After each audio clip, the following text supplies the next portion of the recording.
Kaumnya Nabi Musa itu iman nggak kalau Musa sebagai Nabi? Nggak, jawab saja. Iman kan? Ya saya ulang lagi. Ini kaumnya Nabi Musa yang iman.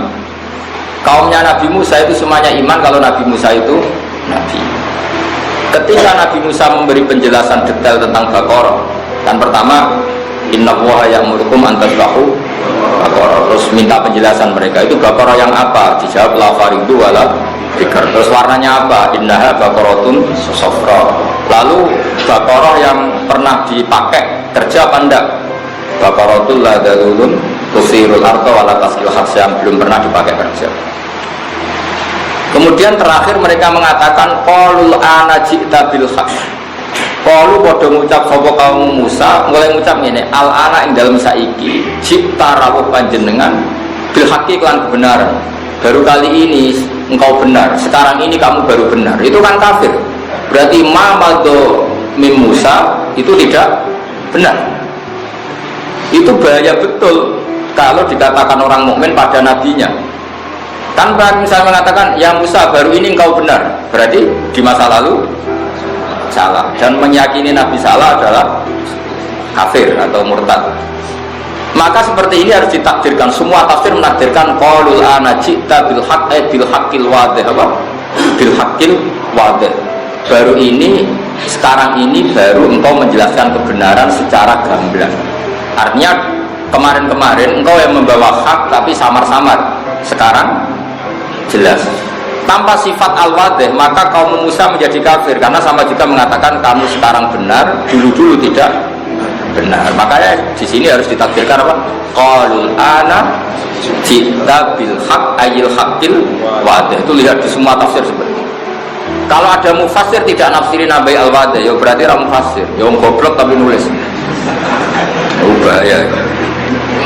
Nah sama di kitab Muharrar itu ada beberapa kesalahan takbir, dan itu dibenarin oleh Imam Nawawi. Misalnya bilang kalau dalam tubuh, ya misalnya ini Imam Muharrar bilang gini, oke, kamu nggak apa-apa semuanya pakai air, dan harus pakai air, namanya wudhu semuanya harus pakai air, illa ayyakuna fi udwika, misalnya fi udwika, kecuali illa ayyakuna fi udwika misalnya jurhun atau syainun misalnya, atau illa yakuna fi udwika damun.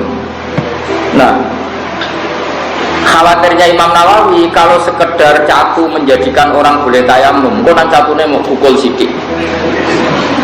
Nah atau misalnya gini, orang boleh tayamum kalau mengalami syainun, satu cacat, ternyata yang cacat ginjalnya. Nah makanya Imam Nawawi harus berkepentingan nambahin zahir, karena kalau yang cacat ginjal tidak ada hubungannya dengan tayamum, apalagi yang cacat otaknya gitu. Atau sarafnya gitu. Nah atau yang cacat nasibnya gitu ya.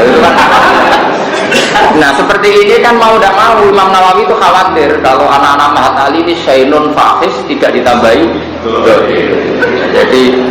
Jadi kira-kira seperti itu. Jadi ziyadatul lafzah, kata Imam Nawawi, sekali saya menambahkan satu lafaz maka harus kamu ikuti, karena fala buddha minha, karena itu satu keharusan. Sama seorang mufassir harus menambahkan dalam qaulul ana ji'ta bil haqq ayil wadih, karena tanpa penafsiran al-wadih berarti kaum Musa meyakini Musa fima madha adalah yakdzib atau kadzib, karena artinya apa? Sekarang kamu baru benar.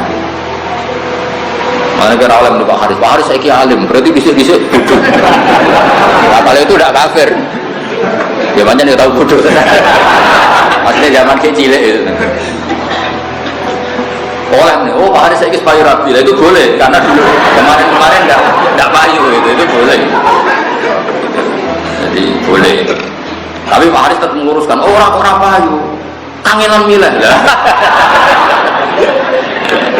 Ya orang boleh lah membela diri itu boleh, karena Islam mengajarkan izzatun nafsi, orang harus punya harga diri. Dia harus bilang kalau kemarin bingung apa memilih, bukan karena ada payu. Kalau dikonco goblok itu pinternya rakar kan, Gus Kulon itu goblok, kena apa? Mbah Kulon itu goblok, nak Kulon lebih pinter kita orang sopan. Repot. Mana kalau saya ini bilang goblok tambah takdir. Jangan-jangan mereka milih goblok itu ikhtiaran, secara sukarela. Takut gak sopan sama bapaknya, sama mbahnya. Kan mbahnya gak alim, bapaknya ada alim. Kok aku alim kok gak sopan gitu. Ya bagus lagi. Jadi ini bela kaum goblok. Tapi bapaknya mau coba batik, iso kok putune mau coba mahal itu kan gak sopan. Ya setuju ya. Maksudnya sanong goblok kesanggep ae ngono maksudnya. Asline ya ora ngono goblok tenan maksudnya ini kan maksa-maksa ben ana harga dirine napa. Jadi ini penting saya utarakan. Jadi kalau dalam ilmu majas itu paling banyak itu majas hadas.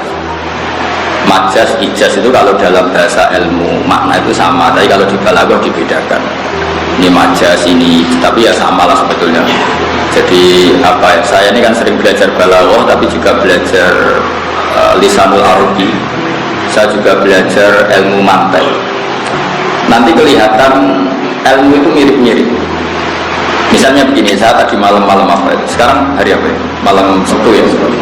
Saya malam Kamis itu masih ngajar di Ma'had Al-Istidhiri. Terus Kamis saya ngisi di Al-Wahdah di acara Le'akhtas.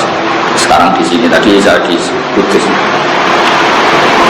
Misalnya begini ya, orang seneng Quran ya, seneng Quran kajian dengan semua pondok Kudus, pondok kajian. Seneng Quran itu kan fanatik wakaf karena diajarin oleh guru-gurunya. Sebetulnya wakaf itu memang satu keharusan.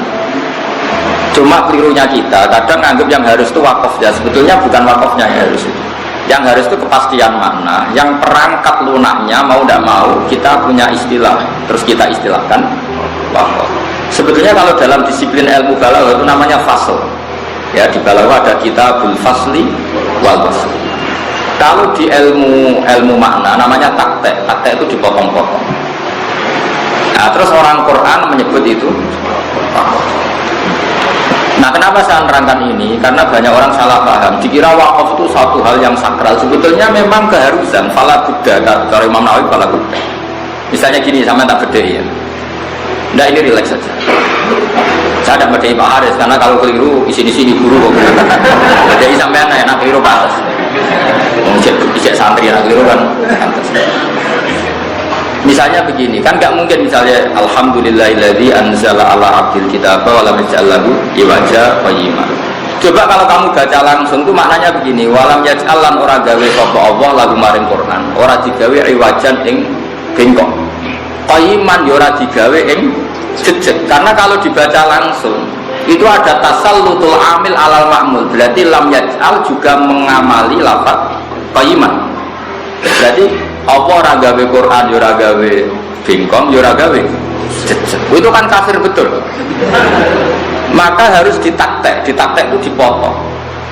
Nah, orang tajwid menamakan itu sakta. Liyane asim itu wakaf. Sebenarnya sakta sama wakaf itu sama persis. Wong tajwid itu sing ngotot, nah bukan jenis sakta, nah bukan jenisnya wakaf. Itu kan wong tajwid saja. Sebetulnya kalau orang makna itu kepentingannya hanya satu. Dan Allah tidak menjadikan Quran itu bengkok berhenti, orang mutakalim ngambil nafas atau tidak bengkok itu maknanya qayyimah jejeg. Karena orang itu kalau ditaktek itu pasti paham. Misalnya saya ngomong ke Haris gini, Haris kamu jangan beli bandeng di Pati, terus saya jeda juana, maksudnya jangan beli di Pati tapi di kalau ngomong saya tak taktek loh, tak jeda. Haris kamu jangan Rabi Zainab, terus saya jeda Sri, maksudnya ngerabi Sri. Tapi kalau langsung jangan Rabi Zainab, Sri, Martiah dan sebagainya itu semuanya masuk dilarang apa? Tapi kalau jangan Rabi Zainab terus jeda Sri. Nah, kira-kira seperti itu. Jadi untuk memastikan tidak tasallutul amil yaitu walam yaj'al ke qayyimah adalah harus ditaktek.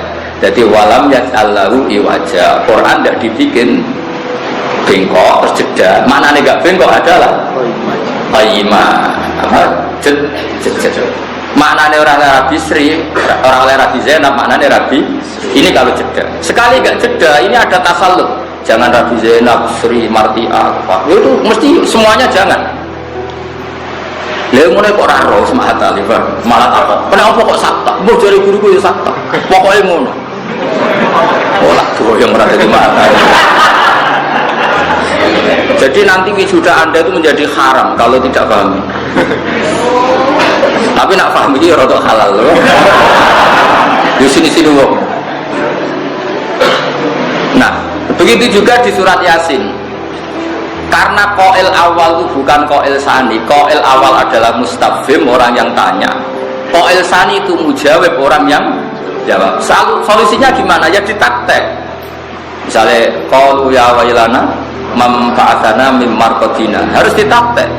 Ketika orang bangkit dari kubur terus tangi. Lho sing nangekno aku iku sapa? Man ba'atsana mim marqadina. Sing nangekno aku iku sapa? Siapa yang membangkitkan kami? Terus Allah menjawab lewat malaikat, hadza ma wa'adar rahman. Kamu dibangkitkan ini sesuai janji Allah yang Maha Rahman. Tentu yang mengatakan pertama adalah sa'il, mustafhim, orang yang tanya. Tentu orang tanya itu tidak yang jawab. Maka supaya tidak jadi makalu-kaulnya satu orang, ditaktek. Jadi mam fa'atana mim marqadina, sing nangekno aku sapa, terus dijawab hadza. Nah kalau dibaca langsung maka nggak jelas ini omongannya siapa, omongannya mustafhim apa omongannya mujawib. Jelas ya? Artinya wakaf sakta ini memang keharusan. Nah karena kelasnya anak-anak itu nggak ngaji ma'hatali, pokoknya kayak cilik pokoknya ngono tuh. Agar orang takut kena apa bah, pokoknya ngono. Lah saiki pokoknya gue kudu mbok mareni, saiki wis ma'hatali. Nah, kenapa ditaktek? Karena qail awal itu mustafhim, qail sani mujawib. Nah, untuk memastikan itu ditaktek. Dong. Alhamdulillah, bebo pinter.